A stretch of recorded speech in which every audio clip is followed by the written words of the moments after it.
sound.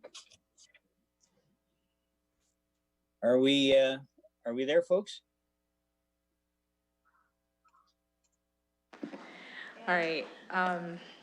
Welcome everyone to our corporate service meeting, and I'll call the 12th meeting of the Corporate Service Committee to order. It's our virtual meeting. During COVID emergency, City Hall is open to the public with reduced capacity and physical distancing requirements. Meetings can be viewed via live streaming on YouTube and the city website. The City of London is also committed to making every effort to provide alternate formats of communication supports for council, standing or advisory committees, and meetings and information upon request. And to make a request for any city service, please contact accessibility@london.ca or 519-661-2489, extension 2425. And to make a request specifically for our committee meeting, which is the Corporate Service Committee, please contact us at csc@london.ca. I'll look for any disclosures of pecuniary interest from committee. Councillor Hopkins. Thank you, Madam Chair. I would like to recuse myself on 2.8 employee absenteeism, as my son is employed by the City of London and is a member of Local Union 107. Thank you, Councillor Hopkins. Are there any other pecuniary interests? Okay, seeing none, we'll go to the consent agenda, and I will remove 2.8 because we have a councillor who has a conflict. And I'm looking to committee to see if anybody wants anything dealt with separately. Deputy Mayor Helmer. Thank you. Could you pull 2.3, 2.6, and 2.8? We said 2.8. So why are you asking twice? You're not paying attention again. Thank you, Deputy Mayor Helmer, and Councillor Hillier, if you could just put yourself on mute, we can hear you. So I'll put on the floor 2.1, 2.2, 2.4, 2.5, and 2.7. Can I get a mover and a seconder for these? Councillor Hopkins, seconded by Mayor Holder. Any comments or questions from committee? Councillor Morgan. I just wanted to comment on 2.4, which is the business improvement areas and the actions that they've taken to realign and readjust their budgets related to COVID and adjustments to support businesses. I know a number of us sit on different BIAs, including on those committees, and certainly I think we're well familiar with the work they've done, and it hasn't been a small amount of work to basically take substantive portions of the budget, do an analysis of them, completely reallocate significant portions of those budgets to best support businesses moving forward, both through the pandemic as it currently stands, as well as be well positioned as BIAs to support activities in the recovery. I know that the Hyde Park BIA, which is one that I sit on, struck a special committee, went through the entire budget line by line, made those recommendations to the board, and then shared those recommendations with all of the membership. And all that we ever received back was support from the business community on the actions that we've taken. So BIAs, once again, continue to be gems in the city. They are taking appropriate actions across the city to prepare themselves, adjust their budgets, and hopefully support businesses. And anything we can do to continue to support them, I think, is to our advantage, as you can see from the activities that they're doing. They're going to bolster both support during the pandemic as well as the recovery efforts. Thank you, Councillor Morgan. I couldn't agree more. I'll go to Councillor Hopkins. Yeah, thank you, Madam Chair, and thank you, Councillor Morgan, for those comments. I couldn't agree with you more. The importance of BIAs and how they have been able to divert some of their funds to support the businesses in their community as we deal with COVID. So I just want to send out my thanks to BIAs in the City of London. They really do make a difference. I do have a quick question, Madam Chair, through you regarding 2.1, which is the postponement of the annual retirement dinner and the 25-year club reception. My question through you, I guess, to staff is, I know we usually do recognitions at council when it comes to the 25-year club recognitions, and was wondering if that was still going to continue throughout this year. I know we'll be postponing the get-together that we have with them, but just wondering if recognitions will still be made at council. And I'll go to City Manager, Mrs. Livingston. Thank you through the chair. Pardon me. The difficulty with the recognitions is we tend to bring people into chambers, congratulate them, and then go for dinner. And with lack of clarity about whether we would be able to physically do that, we're suggesting we move the event into 2021 when we can more appropriately do it. Does that mean that we doesn't mean we couldn't look at reading the names out, but I think we're suggesting move the recognition into next year where we can do it in a proper way. Thank you for that clarification. Thank you, Councillor Hopkins, and City Manager, Mrs. Lynn. We'll go to Mayor Holder. Had a question as well, or? No. No, okay. No. Thank you. Are there any other comments or questions regarding any of the items on the balance right now, the consent agenda? Seeing none, we'll call to question.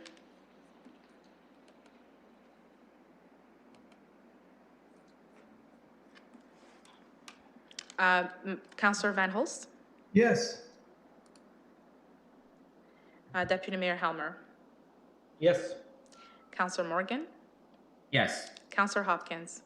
Yes. Mayor Holder? Yes. And I vote yes.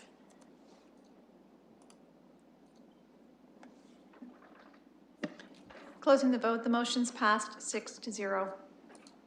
Now I'll put item 2.3, which is the report, the investment report on the floor, and it was pulled by Deputy Mayor Helmer. I'll go to you. Thank you. I wonder if through you, Chair, the City Treasurer or staff would like to speak to the report briefly, and also what we might expect given what's changed in 2020. I know that this is a report for 2019, but there are some notes in there about what's happened since then. Thank you. We'll go to Mrs. Barbone to speak on the report. Excellent. Thank you for the question. So I think really we've outlined a number of things within this report. Primarily, it's a report that shows you what our wonderful performance was for 2019. I think certainly what I think in terms of setting expectations, we do not expect to have similar results in 2020, given the state of the interest rates and also the fact that we do have a little bit of reduced investments, or expect to have reduced investments, given we're using those for our cash flow, that in light of the fact that we have deferred the tax due dates for the final installments. So I think from that perspective, we're certainly continuing. Our investments that are still there continue to earn. I think we've tried to make some very prudent choices in terms of what the right timing was in terms of the length of investment, and closely looking at the rates that we could achieve. But given the reduction in the interest rates, there is no doubt in my mind that our results will be significantly lower than what we saw in the previous year. So that's certainly something that will impact again and have a variance in our budget as a result of COVID throughout this year. And we do continue to monitor that closely.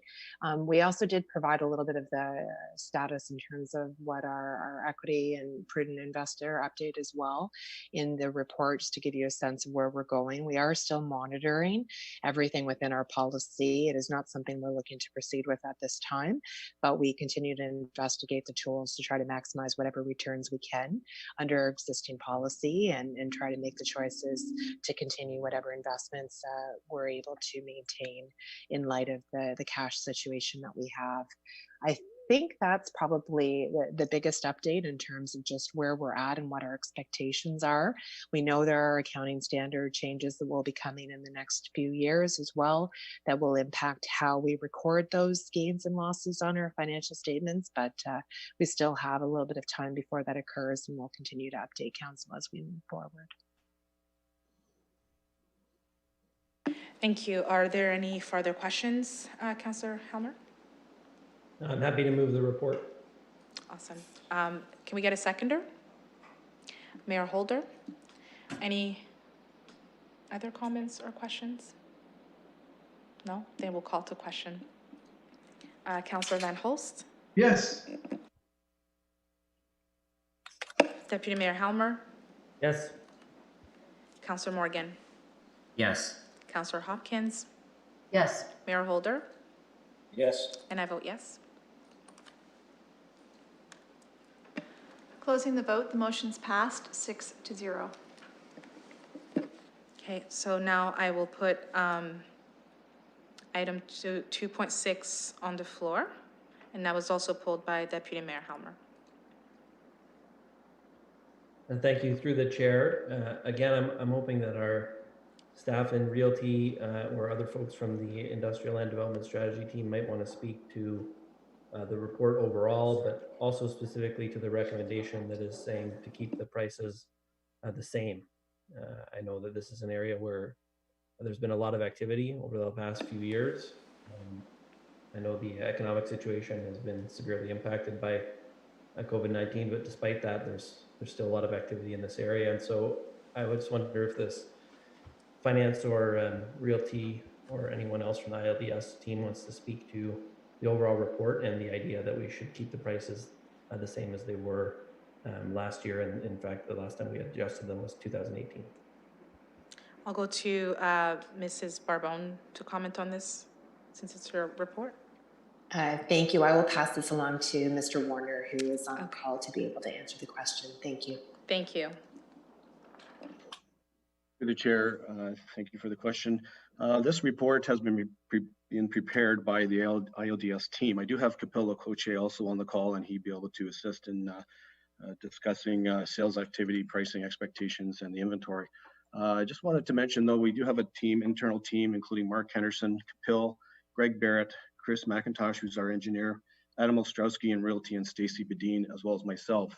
We're reporting to you annually with our monitoring report. We'd like to give you an overview of the current status of the inventory. In 2019, there were 25 acres of City of London service land sold. Currently, we have about 171 net acres of marketable serviced land. We're currently working on approximately 65 acres to bring to the market in 2021, predominantly in the Huron Business Park. We also have, in total, your city has over 400 acres of unserviced land that are in various stages of studies. There's a lot of planning and design, a lot of due diligence, archaeological studies, and others in order to support stormwater management and servicing that are well underway. As far as activity, 2020 has been an interesting start, even with the COVID pandemic. So we have had 4 current sales of lands. Currently, we have under contract approximately 35 acres of land, or either sold or under contract this year. What we've been observing in the market is that London has been competitively priced from a municipal perspective. There is approximately 200 acres of privately owned land as well that's listed available for sale. We are seeing some activity in that, and we're also seeing prices coming in around the 50 to 60,000 per acre. What we've been trying to do is maintain your council approved pricing in that 70 to 80,000 per acre.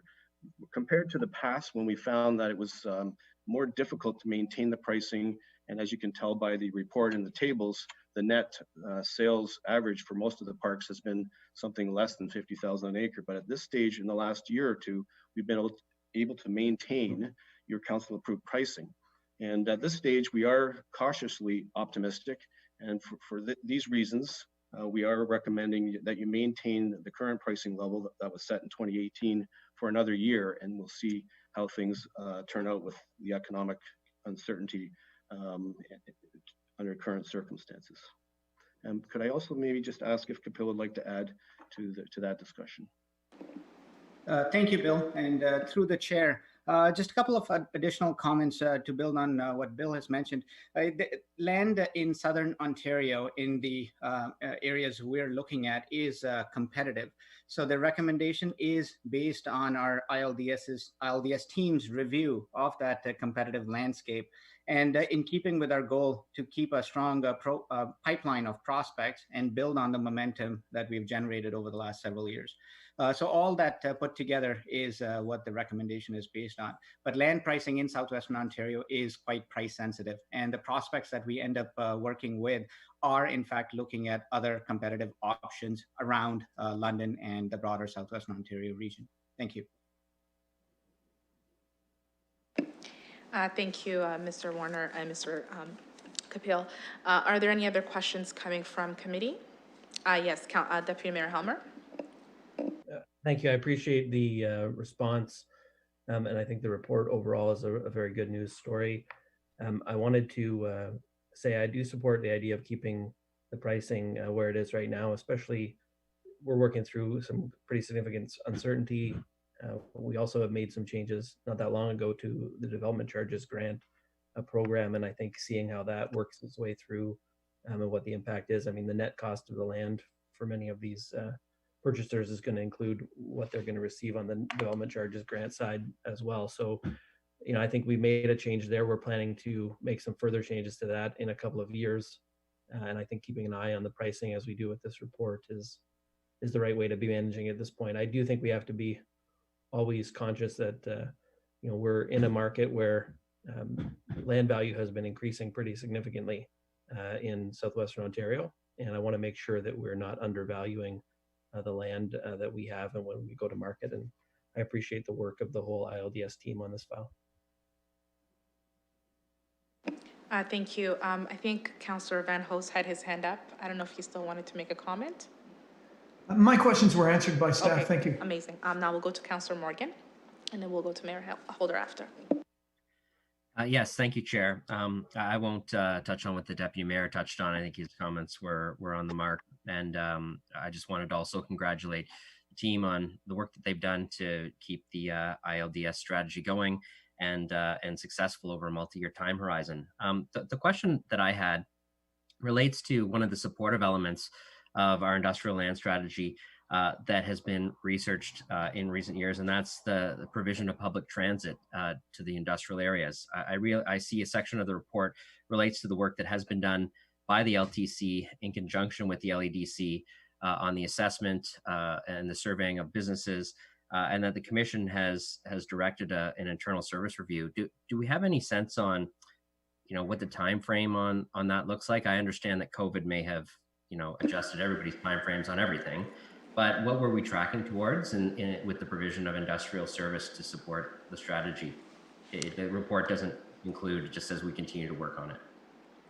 We'll go to Mr. Warner or Mr. Kapil.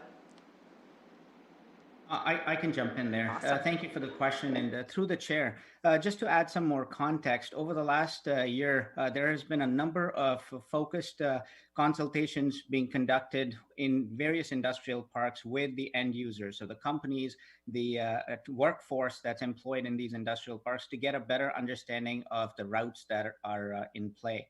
In fact, we've been able to gather a lot of data, even by postal code, to see where the workforce is originating from within London, shift patterns in various industrial parks to see how some of these existing routes can be improved to take better advantage of existing infrastructure. So all that to say is a lot of research, a lot of surveys, and in-depth data has been collected.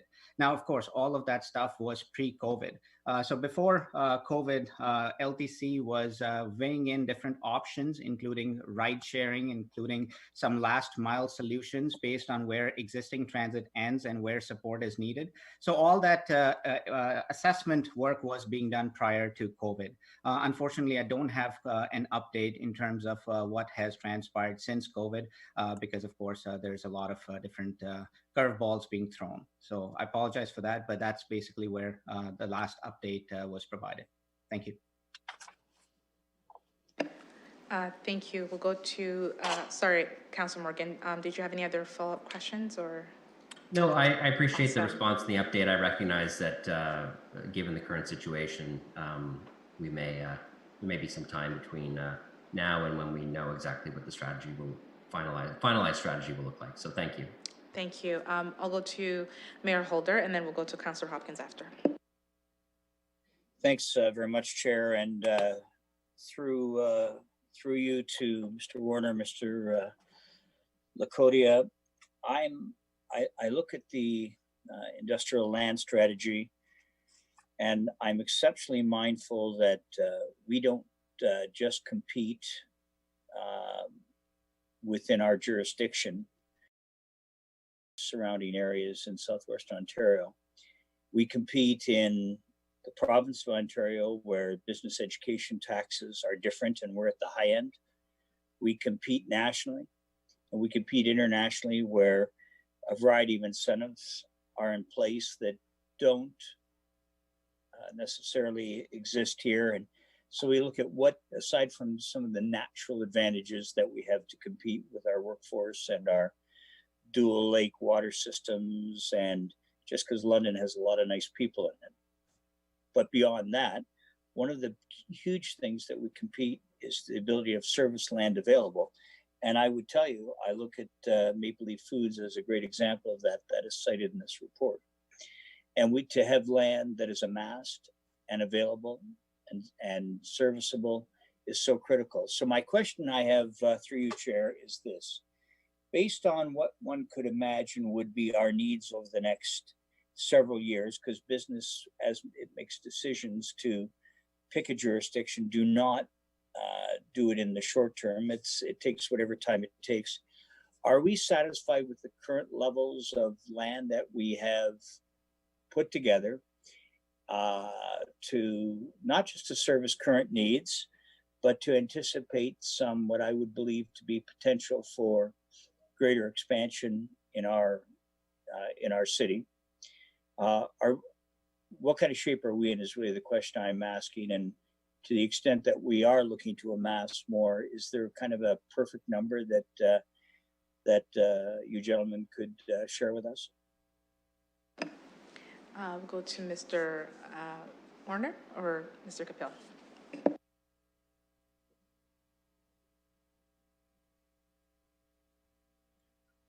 I can start, and I apologize if I am okay. No, go ahead, Bill. I'm sorry. I just I'm apologizing. A little bit of intermittent internet, unfortunately. So in regards to, through the chair, in regards to the mayor's question, as I indicated before, we do have about 171 net hectares, or sorry, acres of service land. This is what we would term as generally shovel ready, and that is very competitive amount, more than most other municipalities. We have over 400 acres that we're working on.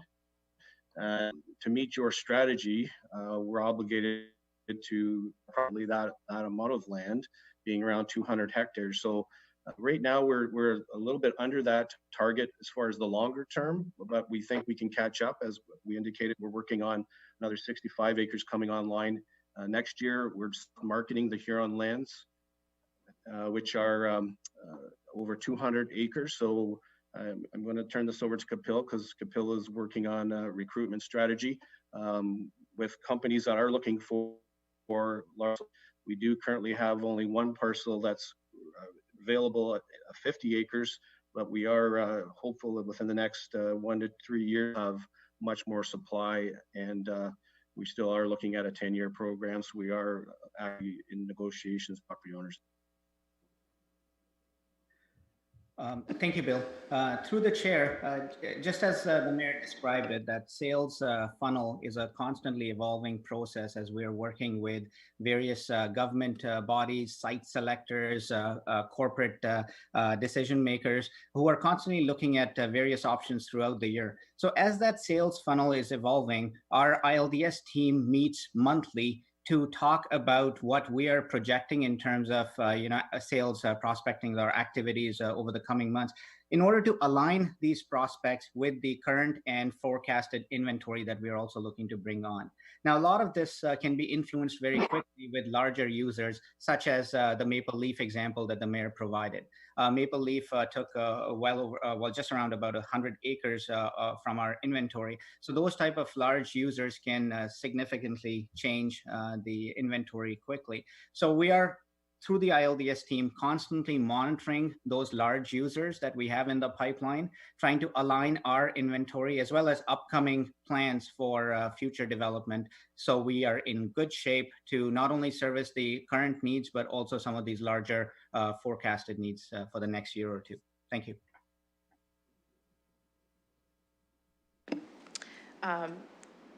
Thank you, Mr. Kapil. I'll go to Deputy Mayor Helmer. Thank you. I just wanted to provide a little bit of context about the transit question that was asked. And unfortunately, there's been two pretty significant impacts on industrial service that was planned for 2020 that has been postponed because of the financial impacts of the pandemic. The two that are industrial service related are increasing the frequency of the 36 out to the airport and the industrial jobs along that route. That was planned to go from a bus every 30 minutes to a bus every 15 minutes in the morning and in the afternoon when you have a lot of shifts turning over. So that would have been a significant improvement for the airport service, and that has been put on hold until 2021 or whenever we get the financial situation at transit sorted out. The second one is the alternative service delivery to Innovation Park. And that was the first alternative service delivery that was planned to go ahead. It was planned to go ahead in 2020, the sort of consulting work and all that to happen earlier in the year once the budget was approved, and then get service later in the year, sometime in 2020. That also has been postponed.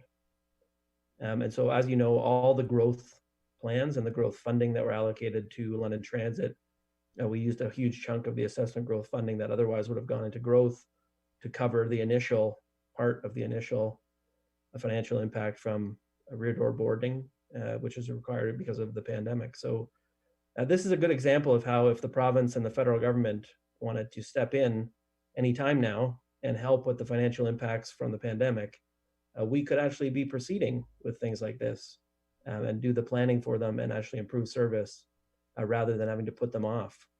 The industrial service improvements, especially the alternative service delivery, as Kapil was, he was quite kind in how he described it. It's been going on for quite some time in terms of planning how to do it. And we're really at the point where we need to execute it. But we do require the financial resources to do that at the Transit Commission. And so it's a bit of a double whammy, just as a time when we're going to improve service, COVID hits, and then we have this uncertainty around how we're going to deal with that financial problem. And it's required postponing all kinds of service improvements, including these two important ones in the east and the southeast part of the city.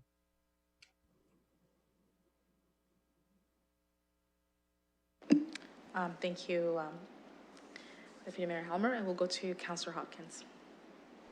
Thank you, Madam Chair, and thank you very much to staff for this report and for the comments expressed here by everyone. I really appreciate the conversation that we're having in regards to our industrial strategy, and it makes sense that we should be competitive. That's good to know.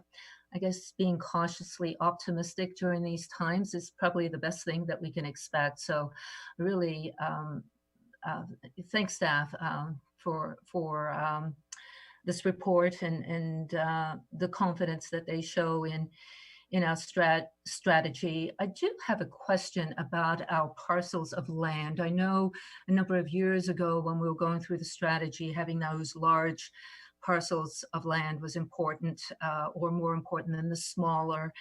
And I think staff have probably touched upon a few of the concerns around, not concerns, but opportunities for these large parcels of land to be developed. But when we look at sales and when we adjust, is that still important to have those larger pieces of parcels as opposed to the smaller, or does it really matter? If you could just give a little bit more feedback on the parcels of land through you, Madam Chair, to staff, whoever.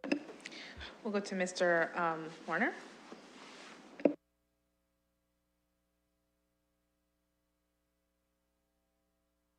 Or Mrs. Barbone, if they're still with us. Through the chair, I'm one. Oh, there, I hear Mr. Warner. Okay, thank you.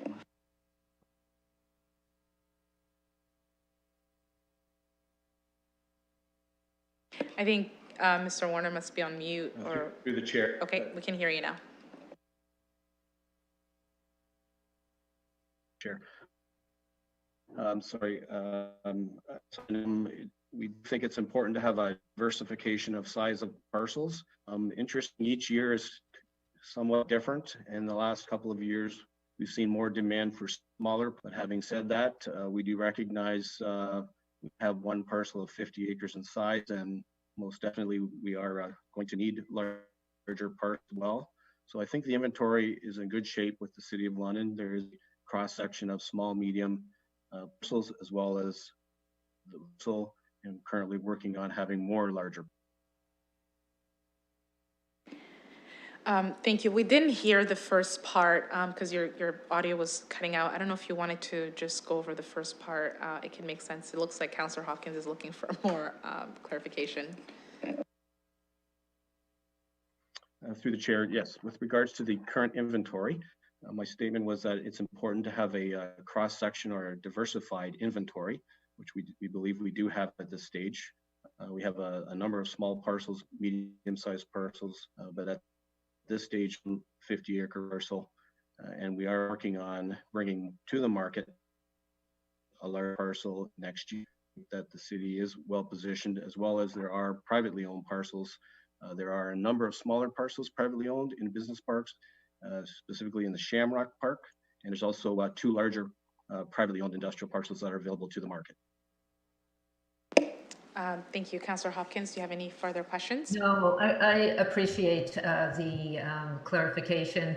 It's important, I guess, as we look at our strategy, that there is that flexibility in what is maybe,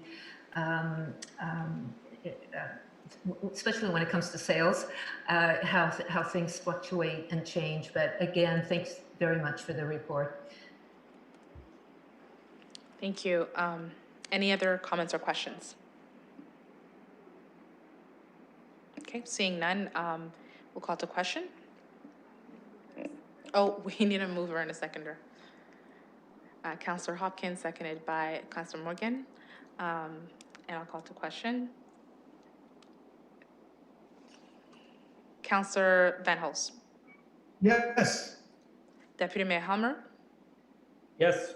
Councillor Morgan. Yes. Councillor Hopkins. Yes. Mayor Holder. Yes. And I vote yes. Closing the vote, the motion is passed 6-0. Now I'll put item 2.8 on the floor, and that was, I don't know if Deputy Mayor Helmer has a comment or if we're just pulling it so that we can accommodate Deputy Mayor Helmer. Yeah, I also asked for this one to be pulled. I wonder, through the chair, our Director of People Services has any comments about overall trends that you're observing in absenteeism and the ability of people to return to work. Obviously, we want everyone who faces challenges, whether they're illness or mental health related, to be coming back to work as soon as they are able to, and make sure we have good programs to support that. And I wonder, I know we have lots of different employee groups. The report covers a lot of ground. If there's anything in particular in the longer term trends, or maybe some of the shorter term changes that you wanted to highlight for committee. We'll go to Mr. Goldrup. Thank you very much for the question. Through the chair, This report is a comprehensive overview of sick leave, STD and LTD and WSIB experience for the city for 2019. There are always fluctuations in absenteeism from year to year, and it's important that we track those and analyze reasons why. And it's also important that we look at trends over time so that we can adjust our programming in support of attendance at work and early and safe return to work.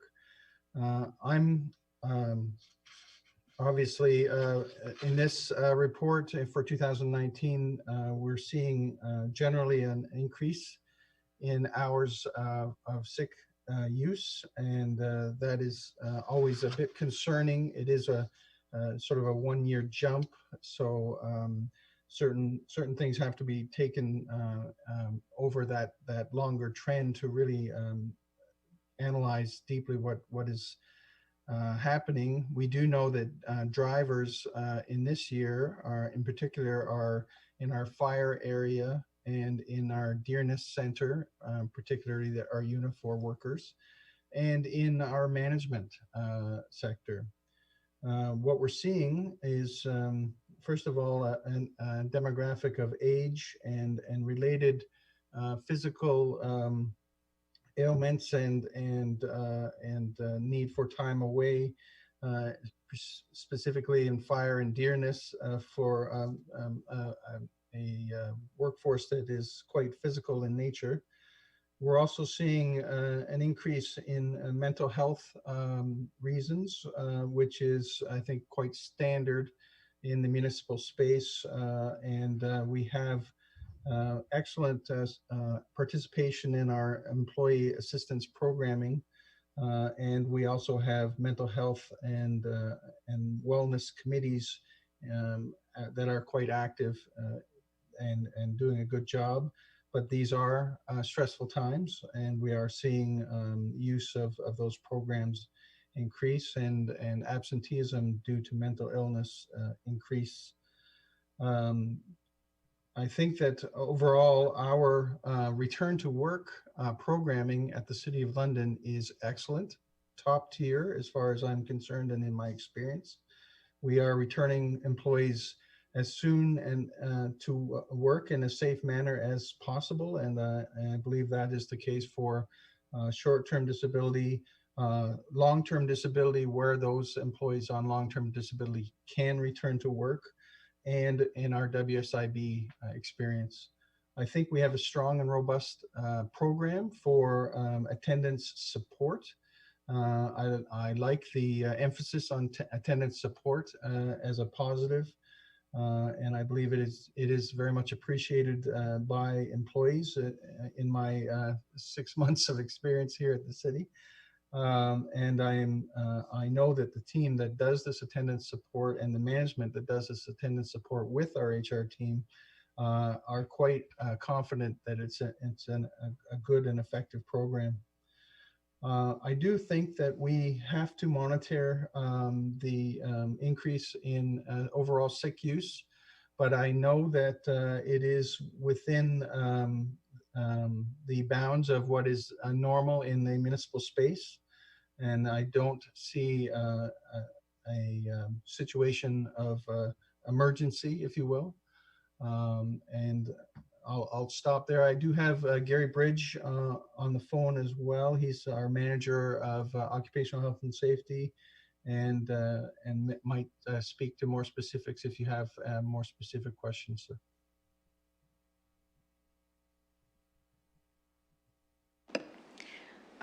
Yes, Deputy Mayor Hammer.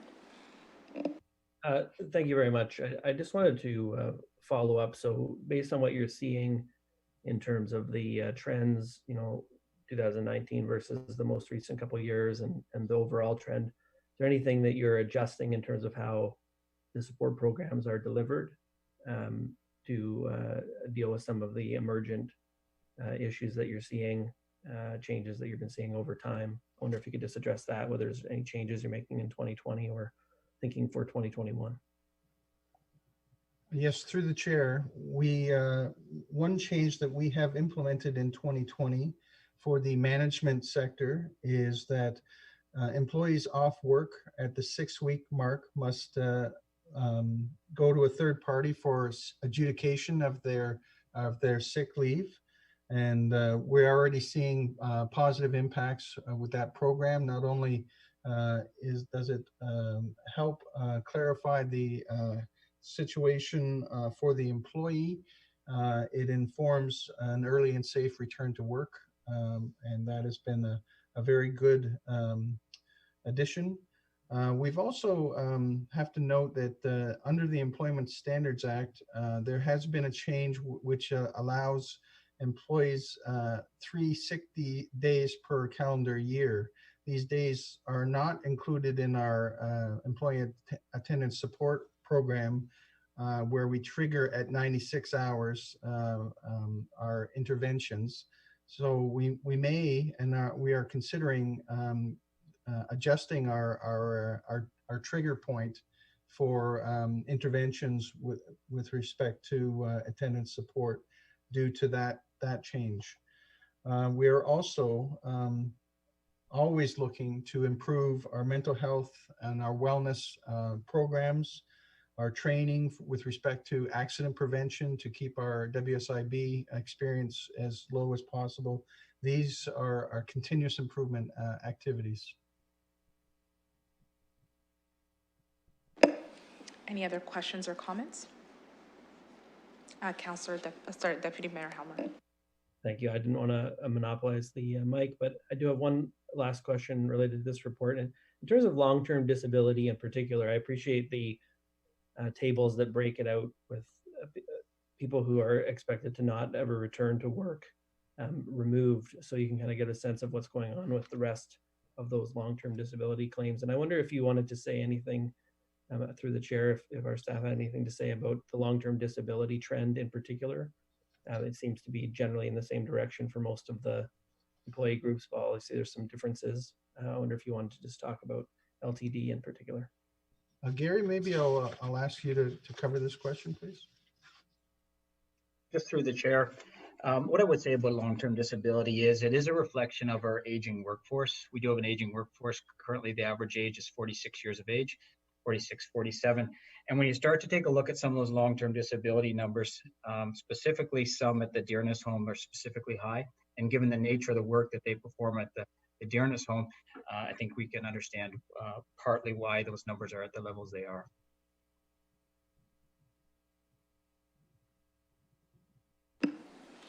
Any follow-up question, Deputy Mayor Helmer? That's it for me. Thank you. Okay, thanks. We'll go to Mayor Holder. Thanks very much, Chair. Through you, I'm looking at the statistical overview. It's for the benefit of council on page 62. The thing that's struck me is the average lost hours. That when we say average, that's per employee over the number of staff that we have. It seems to me fairly dramatic that sick pay has increased from 63 hours to 70, almost 71 in 2019. Perhaps through you to Mr. Goldthorpe, does that surprise you? You make some comment that I think I heard you say that it's in line with other municipalities or within the norm. I'm not sure how that compares to private industry or even if that's a fair comparison, but I'm trying to get a sense both if you're concerned about the what I would deem to be significant average lost hours due to paid sick leave, and then the second comment as to how if there's any other barometer that you would ever look at beyond, I'll say, the norms in the municipal space. Thank you for the question, and through the chair, I think the drivers of this year's increase have to be looked at specifically, because I think that in fire, 2019 had some very atypical situations that I think has caused an increase in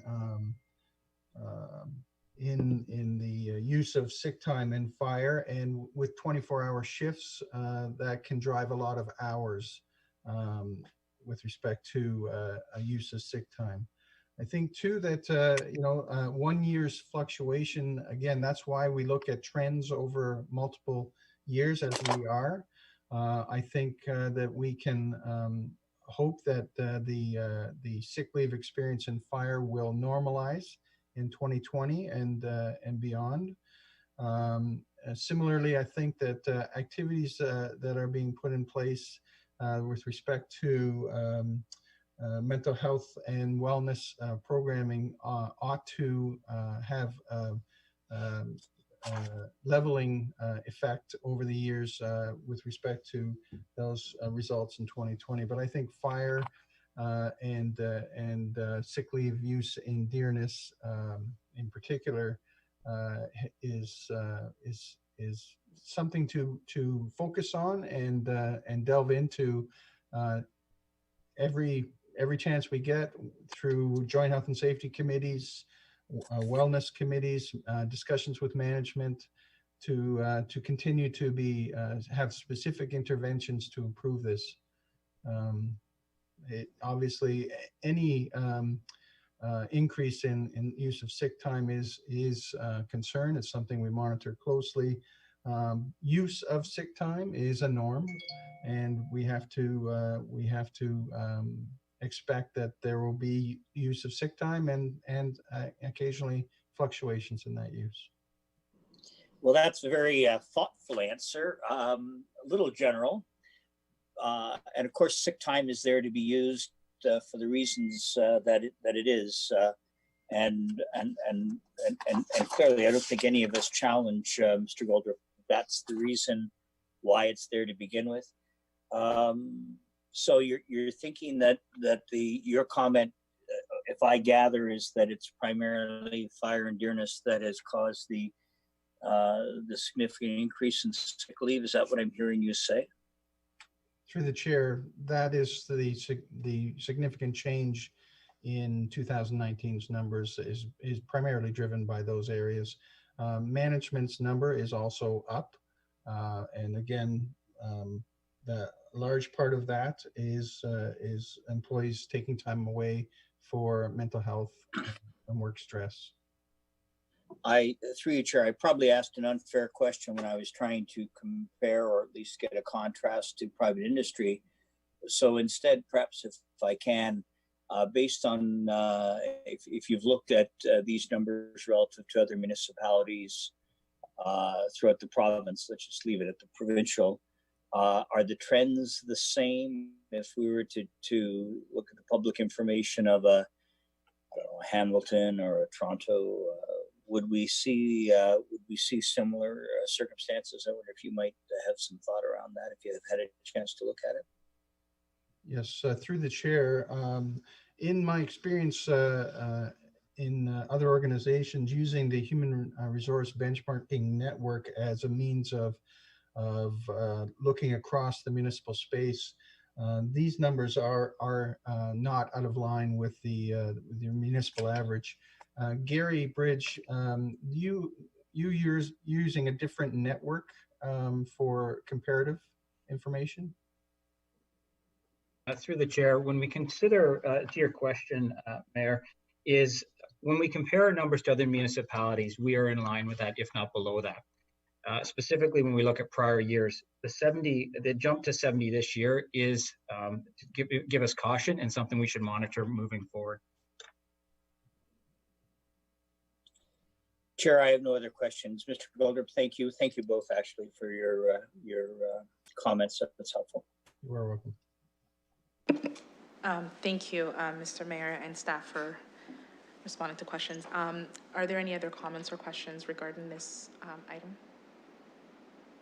Seeing none, I need a mover and a seconder.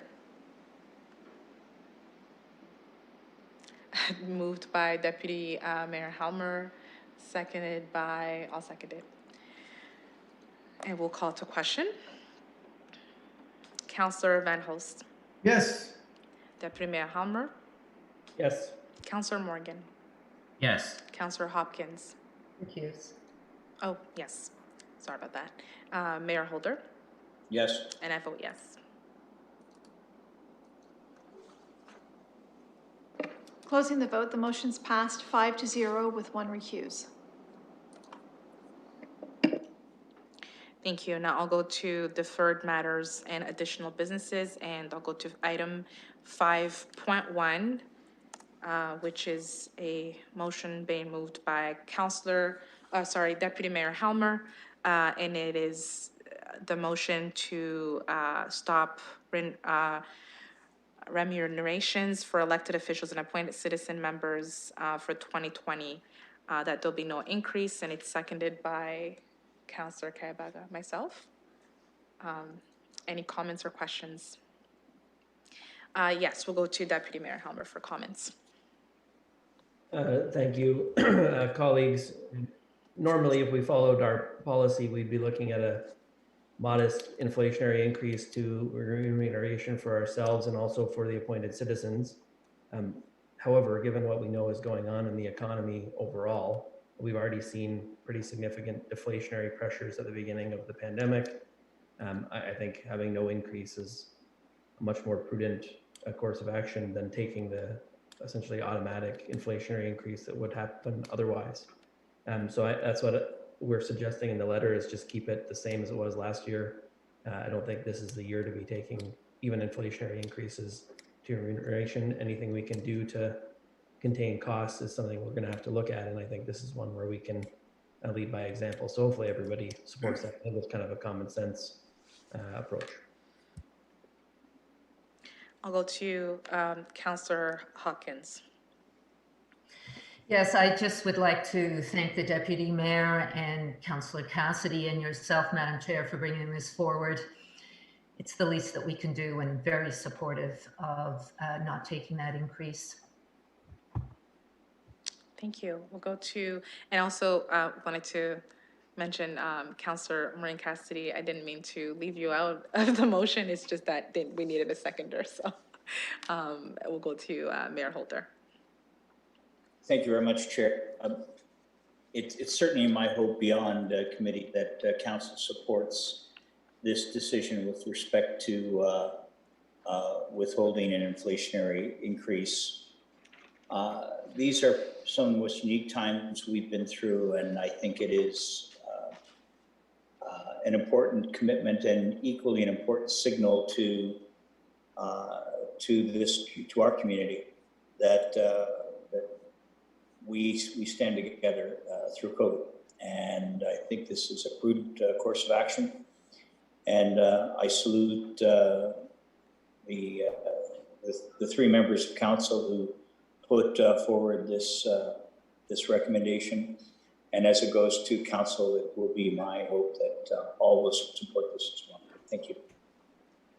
Thank you, Mayor Holder. Are there any other comments or questions from committee? Seeing none, we will call to question. Ready? Councillor Van Hulst. Yes. Deputy Mayor Helmer. Yes. Councillor Morgan. Yes. Councillor Hopkins. Yes. Mayor Holder. Yes. And I vote yes. Closing the vote, the motion's passed 6-0. Thank you. So now we'll go to additional added business, item 5.2, which is the declaration of mutual commitment and friendship with Ontario Federation of Indigenous Friendship Centers. I'll need, and this came from Amos, so I think I'll go to Councillor Hopkins or Mayor Holder, and then we'll go to Councillor Hopkins to get, actually we'll start with Councillor Hopkins, and then we can hear from Mayor Holder after, since this came from AMO, and if you wanted to give more information on this. Thank you for recognizing me, Madam Chair. I would like to go to our mayor. I would like to hear his comments, and then I would be happy to comment as well. Okay, well, Mayor Holder. So we seem to be doing a little bouncing, and that's fair. But thank you, Councillor Hopkins, for that as well. I'm happy to move the resolution that's in front of you, colleagues.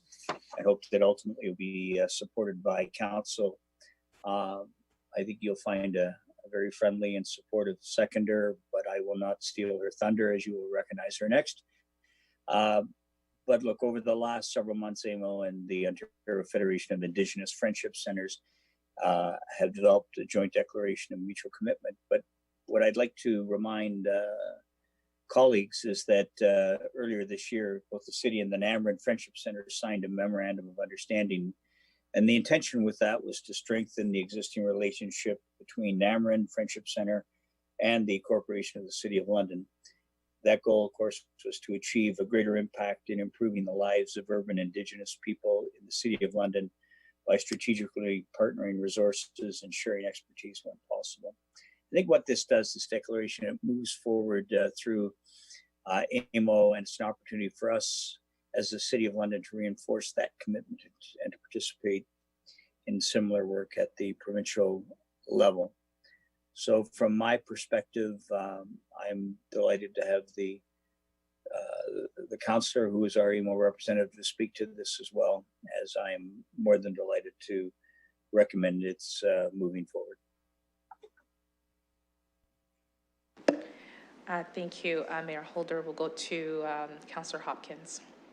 Yes, thank you, Madam Chair, and I'd be very pleased to second the motion as well. As the AMO representative, I know AMO has will be presenting this declaration at the AMO conference. We are doing it virtually in August, and I really do think it is important, as the mayor mentioned, we have this memorandum of understanding, and this declaration will just add another layer to the importance of working with the Indigenous community. It is something that I really think is important for municipalities, municipal governments, as we have this growing and critical role in human and social services and community development. We can be leaders here, and this is a great opportunity and very, very supportive. If you've not already done so, I would encourage you to attend the NAMRIN Friendship Center. You can go in, make contacts with the people that work there and get to know our community as well. Easy to sign declarations. I think it's really important that we try to do what we can to understand the importance of our Indigenous people in our urban community in particular.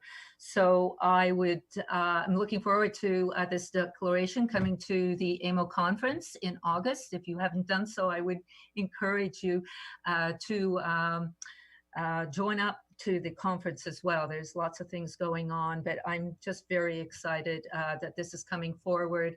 I know the mayor will be signing this on behalf of council, but I'm hoping I can add my name as the AMO representative to this. It's a very important document. Throughout Ontario, it's bringing all these friendship center groups together, and in particular, adding our friendship center here in London to this, and very excited. So thank you. Thank you, Councillor Hopkins. Are there any other comments or questions coming from committee? So it's been moved by Mayor Holder, seconded by Councillor Hopkins. And we'll call to question. And ready? Councillor Van Holst. Yes. Deputy Mayor Hammer. Yes. Councillor Morgan. Yes. Councillor Hopkins. Yes. Mayor Holder. Yes. And I vote yes. Closing the vote, the motion is passed 6-0. Thank you.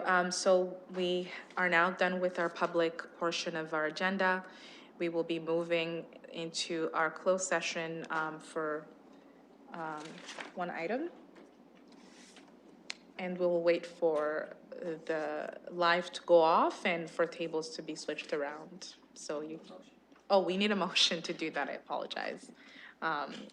Deputy Mayor Helmer, seconded by Councillor Morgan, and show of hands. All in favor? And that carries. and we will not be coming back to the live portion of the meeting when we return into public session. So thank you for watching.